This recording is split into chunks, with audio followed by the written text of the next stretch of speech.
Right. So Marie's gonna tell me a story. Okay, so we're listing stuff, right? Well, we found out. Wait. Before you tell the story. So you're listing stuff and you're looking for stuff to list, and you had something in this box, right? Now, if you look at this box, there was an old. It's my friend's. I'm listing stuff for my friend. Right. There was an old cameo in the box, but it's not a cameo box. If you look at the bottom, go down to the bottom of the box. Yes, you see it's circular. Yeah, it's round. The indent in the box. So that wasn't for the cameo because the cameo was oval. Right. So this is a pocket watch box. Right. Like when people bought a pocket watch, it came in that box. Now, over the past few months, I've had a couple of boxes that, just so I guess the people who watch your videos could know too, don't throw out old jewelry boxes. Yeah, that's basically the point of this. Because I had an antique Tiffany ring box, a ring presentation box, and we got over $75 for it. We got over $100 for it. Yeah, you know, I don't know. We got you know what? Actually, let me go see. And it wasn't even in good condition. Okay, I'm gonna see if I can find that so I can show that. But go ahead, tell your story about this box. So, and then also I had a plastic clamshell, an old Art Deco plastic clamshell ring box. That's right. Do you remember who made that? Too. No, I don't. But this particular box, because you just had it open and you had the guy's name. I did. I showed it off. Here, you can look at the box. His name is Charles A. Keene, and he open it for them. You're just all right, but hold on. Box. I'm just let me finish what I'm doing. Because I'm looking for the other box that we sold. I put a cameo on for a friend of mine from this box, and I was gonna throw the box out, but then I was like, you know what? Let me look up this guy's name. And he died way back in 1947. So he was a jeweler from the late 1800s till he died, I guess. And he had a store in New York on Broadway, like it says there. And 180 Broadway would have been all the way down. Downtown, all the way down. Yeah, almost where Broadway starts. Yeah, so serious. All the way down. He actually started in Boston. But he actually was known that other jewelers hated him. Yeah, that's what you're telling. That's what made it interesting. Because, I was looking up a history on, because I wanted to know if, I wanted to know a little bit of something to put on in my description. So what it is that pocket watches at the time, all the pocket watch manufacturers in America made some kind of ruling or something that pocket watches they probably made an agreement at a certain price point. Yeah, what do they call that?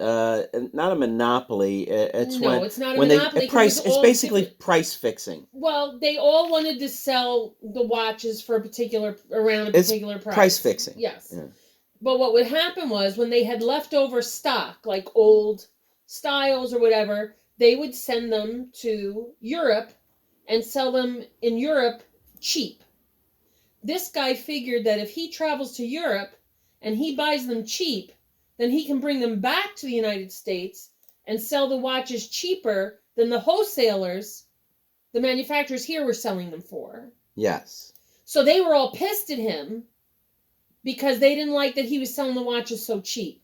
Right. So he actually had the jewelry store that was in Boston was busted into, and they stole everything in the store. And they were thinking it was an inside. No, it wasn't really a job. Right, it's more like a revenge thing. Yeah, right? These jewelers hired some muscle to go mess with him or something. Right, hopefully to destroy his business, so he learned his lesson and not do it again. 1898 or 1902 they were pretty rough back then, I imagine. That. It was like a long time ago. Actually, I think he opened the store in New York in 1902, so it was probably before 1900. Huh. But they stole everything. Yeah, so basically what he did was he was smart. He was went to Europe, bought the stuff that they were trying to ditch in Europe, and then brought it back and and you told me he was able to sell it less than the wholesalers. Well, less than the manufacturers.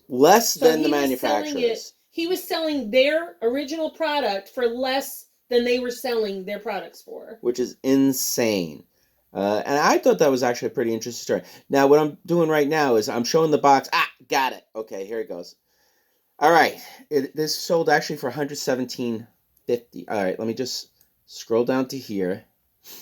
All right, now this is now the light's on it. Let me see. Turn the light off. I can't turn it off while it's on. I'm trying to figure out where the hell the light is. Lift the camera up and point it down so it's not reflecting in the screen. Lift the camera up. Oh, all right. Yeah, that's not that great. All right. Well, anyway. So that the light isn't reflecting in the screen. Lift it up some more. Damn it. I always do that where I wish I could figure out how to turn the light off, but all right. So anyway, it's not as bad. If you're looking at my angle, it's not that bad. See? Whatever. Go ahead. All right. This is what you were just talking about. Old jewelry boxes. So anyway, this is it's kind of glary, but this is an antique vintage Tiffany and Company New York empty ring presentation jewelry box. Look at this thing. All right. Where's the light coming from this? Is it here? Can I cover it with my finger? No. What are you doing? I'm just trying to cover the light. All right, it doesn't matter because I think it comes from. Oh my God! I tune you out. All right, already. okay. All right, so I'm just gonna scroll through the pictures so you can see. You can take a look at this thing. Where's it? There it is. Oh, okay. So here's one picture. Right now, it looks kind of beat up. There's another picture. Again, beat up. Another picture. Well, it wasn't horrible, but it had a lot of. It had a lot of scuffs and stuff, and it definitely was an old box. But I mean, look at it. There it is. It says Tiffany and Company right there, and that's how big it is. There's a quarter, so it's roughly. It was for a ring. Yeah, so it's like a small ring box, a little bit bigger than a quarter. That's all the pictures that you bought. And they what? I mean, do you remember how many watches it had? Or No. 7 bids. $117.50. So the point of this video is that look at this. Did you show this rip over here? Yes, I did. I took an up close picture of it. It's terrible. But the thing is that I listed this just because I figured, okay, I'll try and get my friends some more money. I'll see if somebody's You listed it a few minutes ago, right? Well, I listed it earlier this evening. Okay. But I already have 6 views and I already have a watcher on it. Which is insanity. 6 views and a watcher. Fugly box, but I mean, we'll see. So the point of this is just don't throw anything out. List everything because you don't know. And also you got to learn a little bit about that jeweler. I thought that was interesting. It was interesting. That's why I wanted to share it with everybody. Okay, everybody. Like a genius businessman. Yeah, I wish I was a genius businessman. I got to list the box. The jewelry box.